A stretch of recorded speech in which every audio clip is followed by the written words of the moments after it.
So yeah, the topic today is the spear gun. We went quickly on the session 2 and quickly over what a spear gun is and what kind of spear gun you should get.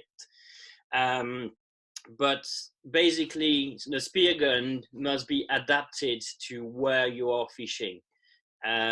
Fishing in 5 centimeters of V's with 100 centimeters spear gun is not adapted. So I'm going to talk about especially about UK, where our V's is not great or not that great in comparison of some places like the Med or some oceans. So for the UK, we will go probably for a 75 centimeters gun, or at the best probably a 90. So yeah, so that's the two length we are on, is a 75, 90. You can go for 100 if you're doing only Cornwall, because sometimes we got some good V's in Cornwall, so you can be able to shoot.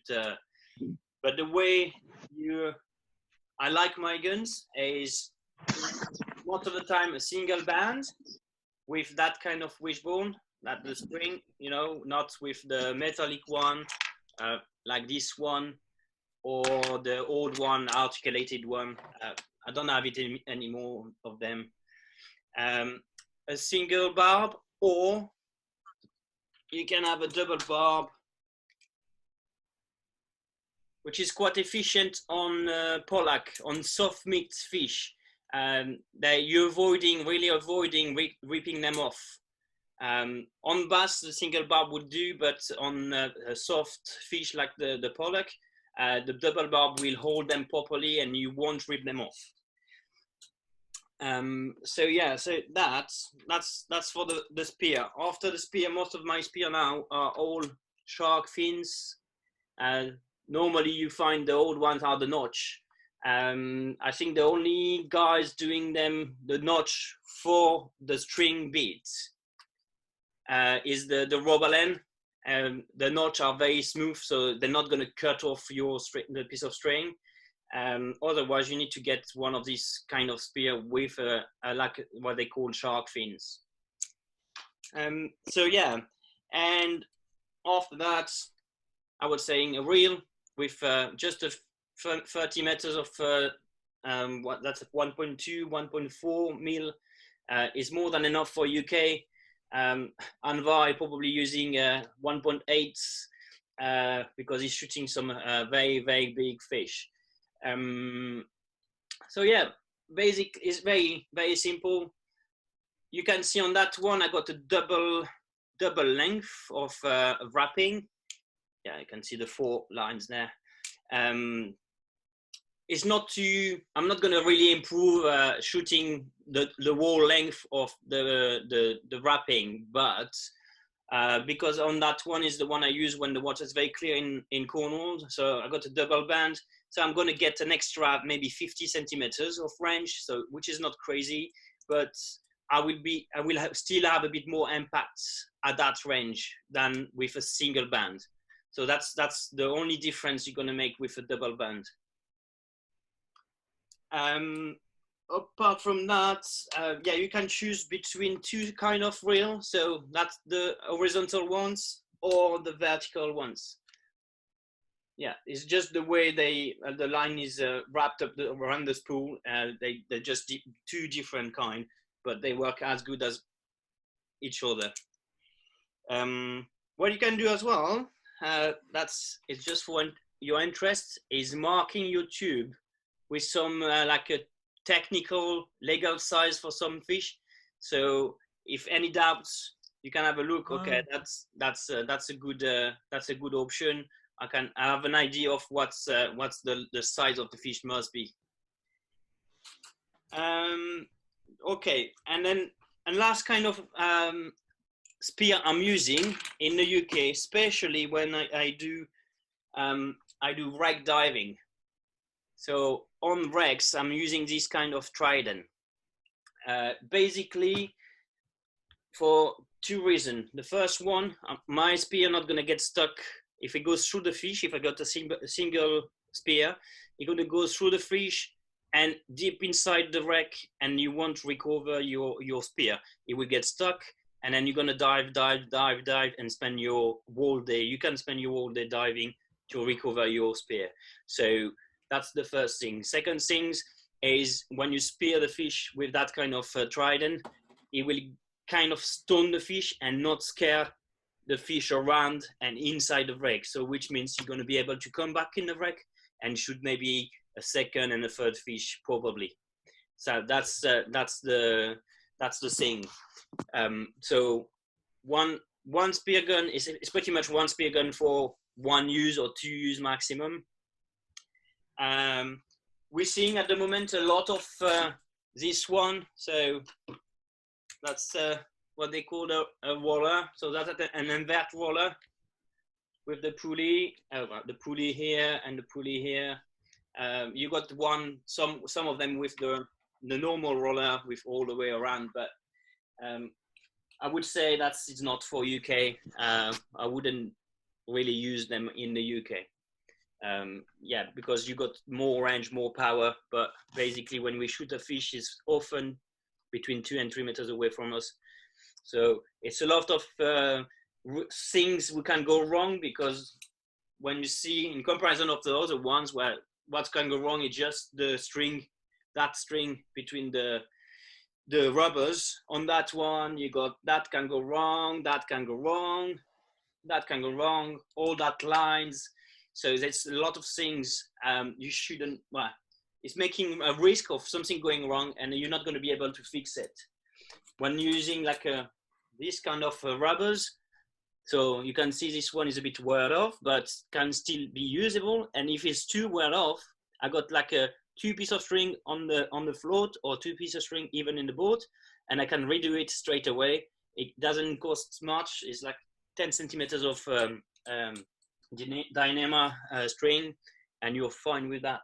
Yeah, so you just need to choose your weapon depending where you're gonna fish.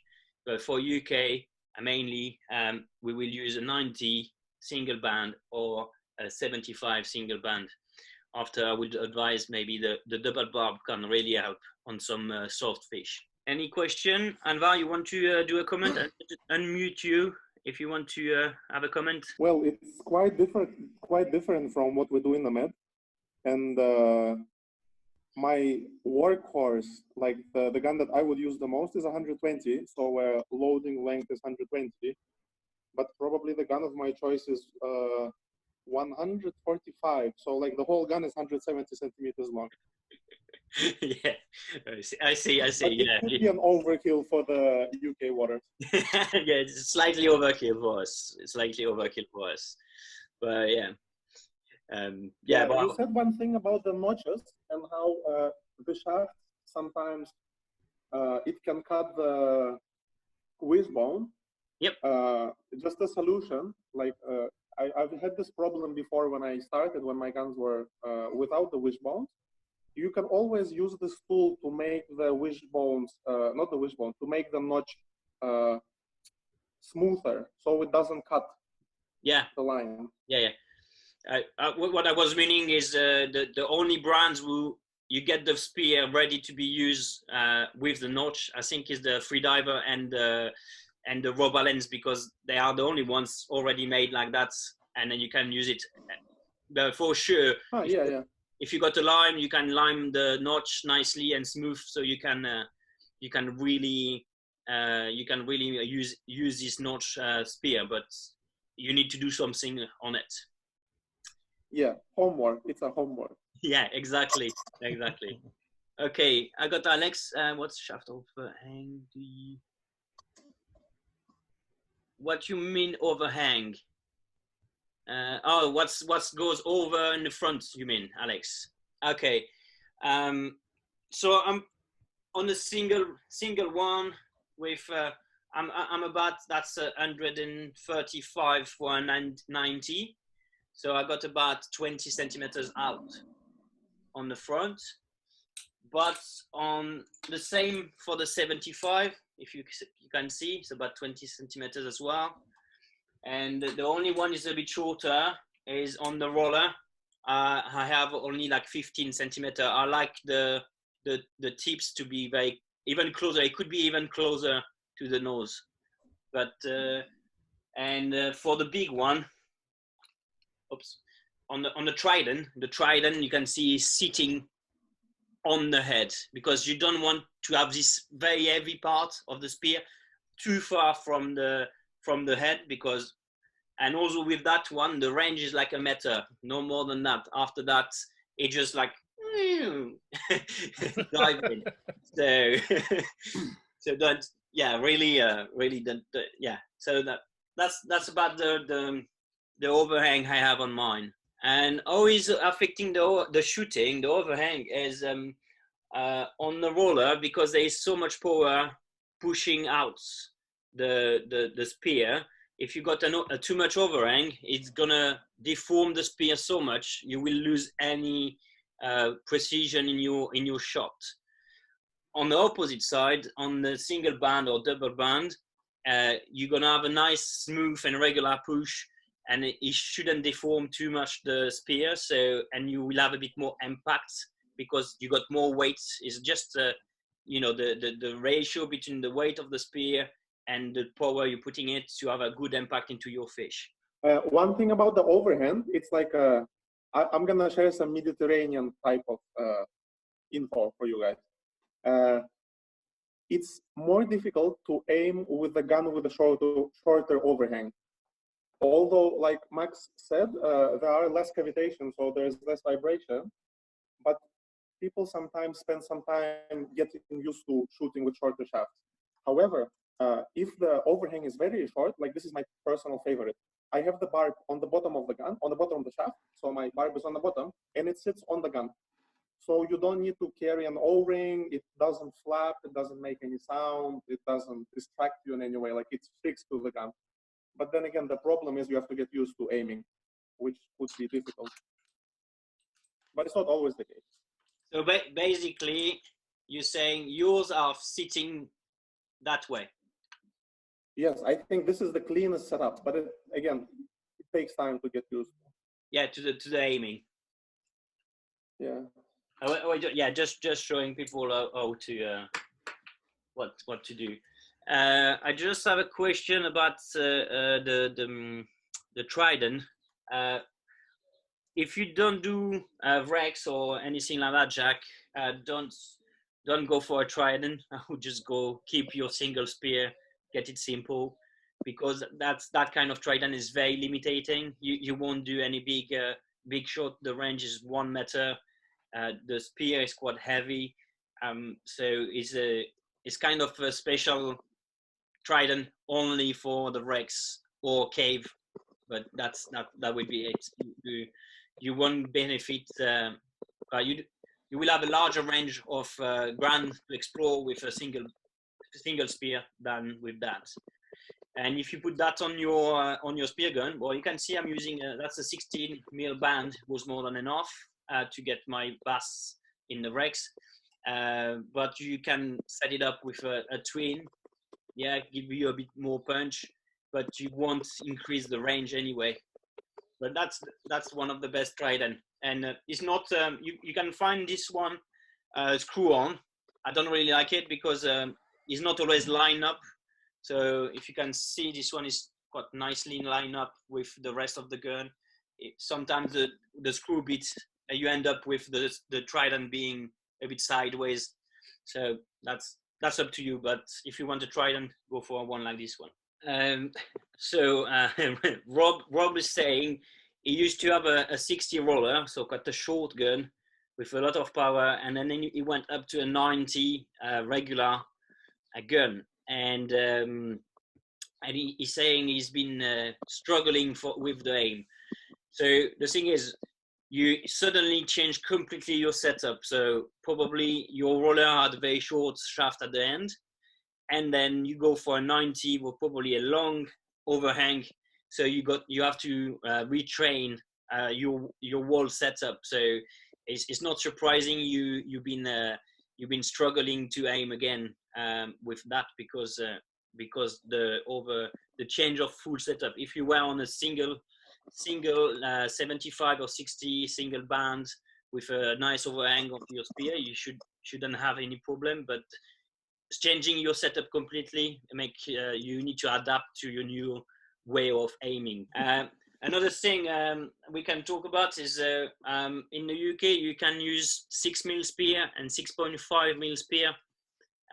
You don't need to go for 7.5 or 8mm. It's really an overkill. So on the 75 I'm on 6mm, and on the 90s I'm on 6.5, and they are rigid enough. The 6.5 are really rigid enough to support the two bands of 14. So don't go too heavy. So you make your gun very light. Just to give you an idea, that full setup is less than 2 kilo. So they are really light. They you can move them easily in the swirls. The only withdraw I would say on that kind of very light gun is you need to tighten a bit more your wrist, because you might have a bit more recoil than a wooden one or an aluminium one who got a bit more weight to counter the recoil. I think Anvar, you can say that the wooden one is the best, I guess, probably on. No, actually, this was my question in the chat. But once you're done speaking about the shaft, I would like to hear your guys' opinion about pneumo rail guns versus rollers. But I will refrain from saying wooden is the best. All right. Oh, so just yeah, my point of view is really, I really like long wooden one, like other 1.4 meter wooden one. Why? Because I find it very, very stable. It was, but the withdrawal of them is you can't do that and follow the fish. So the fish need to come in a very narrow window in front of you, otherwise you're dead. You won't be able to follow to line up. Or like you can see some Australian guys, or just both ends to turn the gun, but that's the same. After when I go shorter, I really like carbons ones or aluminiums. Aluminium. It's just between aluminiums and carbons ones. The only difference I find is really the weight. On 90 centimeters or 75 centimeters, the tube doesn't change really. It doesn't change anything, because you don't have the bend in the tube like you would have on a 1.4, 1.2 or 1.3 meters long barrel. So it's really the weight. And on the, I used to have a pneumatic one, but only for big fish in caves. So where you need to have a bit of to be very maneuverable, to have the right angle to shoot the fish properly, and a lot of power. Because putting 3 bands on a 75, it doesn't make sense for me, because you end up with something like that, with rubbers everywhere, and you don't see nicely in the cave. So the pneumatic would be there. I'm not a fan of the pneumatic, like for the rollers, I would say, because a lot of things can go wrong. Once again, I really like to keep my kits very basic and simple, so I can fix it very quickly on the boat. I can fix it even in the water. So yeah, that's my idea. Okay. But the wooden ones are the best. No, I didn't say that. I didn't say that. I find them very good for long barrels, but I'm not a fan of them for other size, short size. Okay, so on the 90, if I use a single, well, most of the, when I use a single, it's a single band. I'm using 16 mil diameter band, or if it's double, I'm on twin 14. I'm not going over that, especially again for UK. Because if you go over that, over the double, if you do a double 16 with a 6.5, you might have trouble to aim, because you might have this distortion of the spear, because it's too soft for the power you're pushing into it.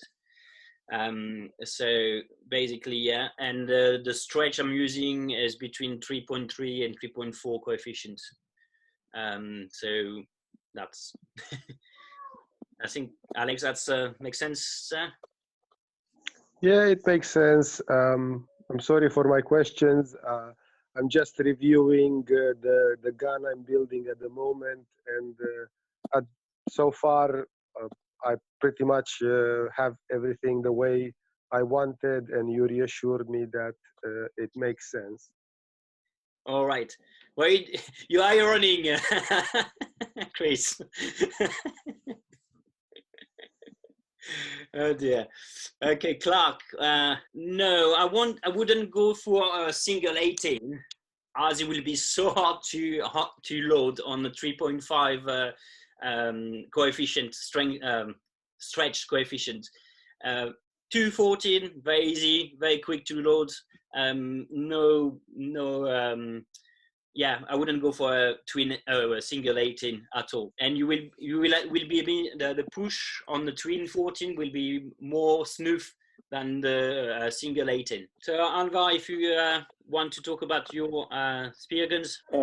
Well, actually, why I asked you about the pneumo versus rollers versus rail guns, I think it's such a soup of opinions, like in the world now, because I remember back in the day, I had a rail gun. It was like a 90, my first gun, or 75. And then I was like, okay, I need a double band gun.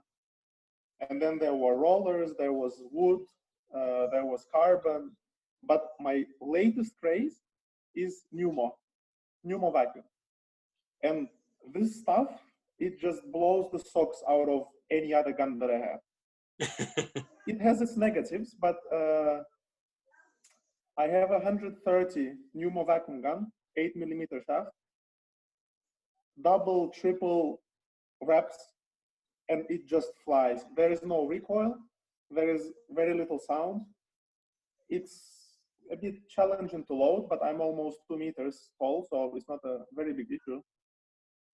But yeah, like I find it interesting how people always, me too, myself included, how we always fight for something that we like. It's like, wooden is better, but then somebody else who likes carbon, they're gonna fight. No, carbon fiber is better. I'm really saying is really depending on your target, on the place where you're diving. There is not one perfect gun for everywhere. So well, just an example. Yeah, here they are. And that's just a sample of what I have. So just so it's really the advantage for me to have the boat is you can have different guns for pretty much all the opportunities you might have during your day out. So when you are from the shore, yeah, it's a bit more complicated. You might choose a long one in case the water is quite clear, and a short one, and that would be it. So you need to find a balance between what you're gonna do, when you're thinking you're gonna do, and what's gonna really happen. If that makes sense.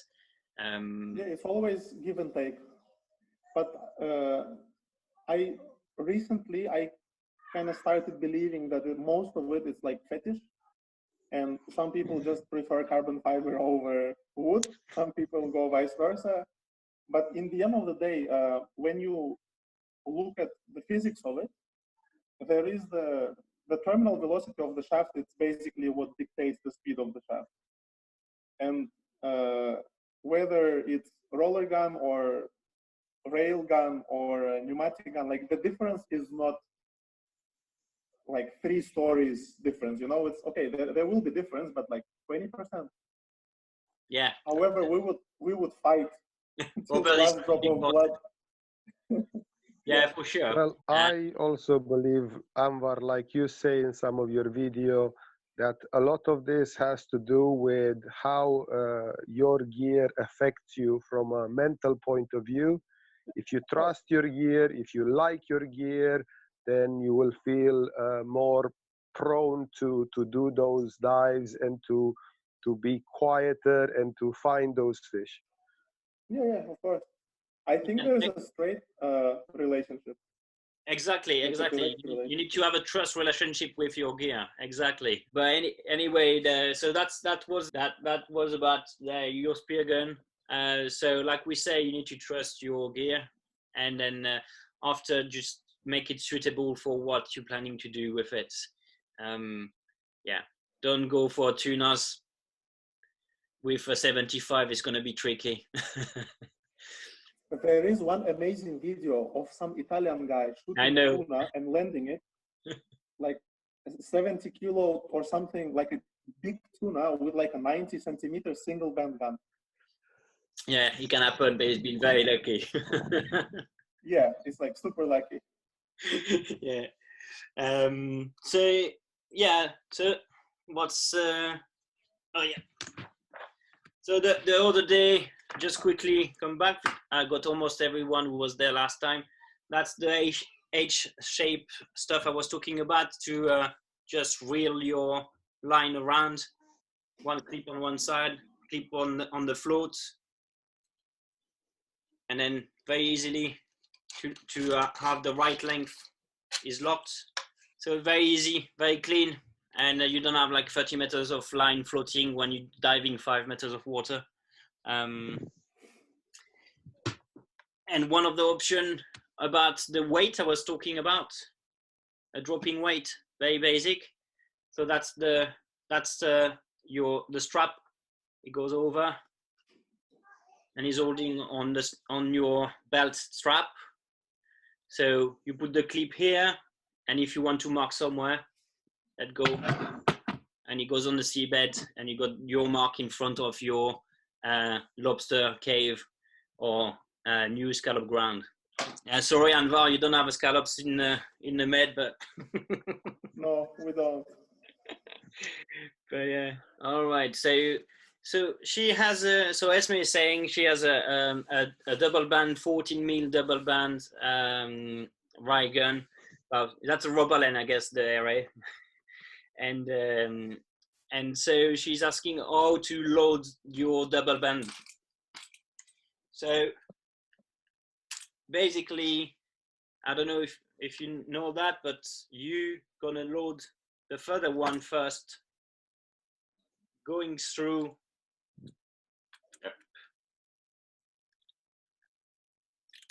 and all the way to the, you can put all of them on the last one, but as they are very close, you can sit the further one on that one first. So first you load the further one. You see, Esme? So you load that one on your second last, and then this one, the closest, you're gonna load it on the further one. And by doing so, by doing this one first, and the closest one in second, they will line up nicely and sit properly around your barrel. Does that make sense? All right, Anvar, what do you think? It also depends on the holes for the rubbers, because sometimes both rubbers are in one hole. Yeah. And then it gets complicated because they turn and twist and. Yeah. But usually, yeah, ideally, if the head is like that, then it's just, I agree with you. What he means is that sometime if you load with your left hand a bit harder, you're not gonna have equal length bangs on both sides, but it doesn't matter. Okay, well, I would say try to balance it anyway, because if you got a super stretch on the left side of your rubbers and no stretch on the right side, you're gonna have a problem of accuracy anyway. So, but I'm guessing you don't have like that difference. You're gonna have maybe just that's not too important. But if you start having like that, there is a problem there, and probably also your string in between is too long, so you need to shorten it to like a 5 centimeters gap instead of 10 or 20. I don't know, but yeah, that's the idea behind it. but I can tell you from my own experience, if you always try to equalize them, to make them equal on both sides, while they are under tension on the shark fin or on Yeah, the notch, you will cut it. You will cut the shark fins. You will cut your string. So if you adjust that, is you need to retake the tension, so there is no tension on your string rubbing against the shark fins. Otherwise, it's going to cut. It's like having like a very tight, like a guitar rope, and you try to cut it. So it's going to be very easy because so much tension in your string is going to cut itself very easily. So if you need to adjust, it's not rubbing like that with the notch in the middle.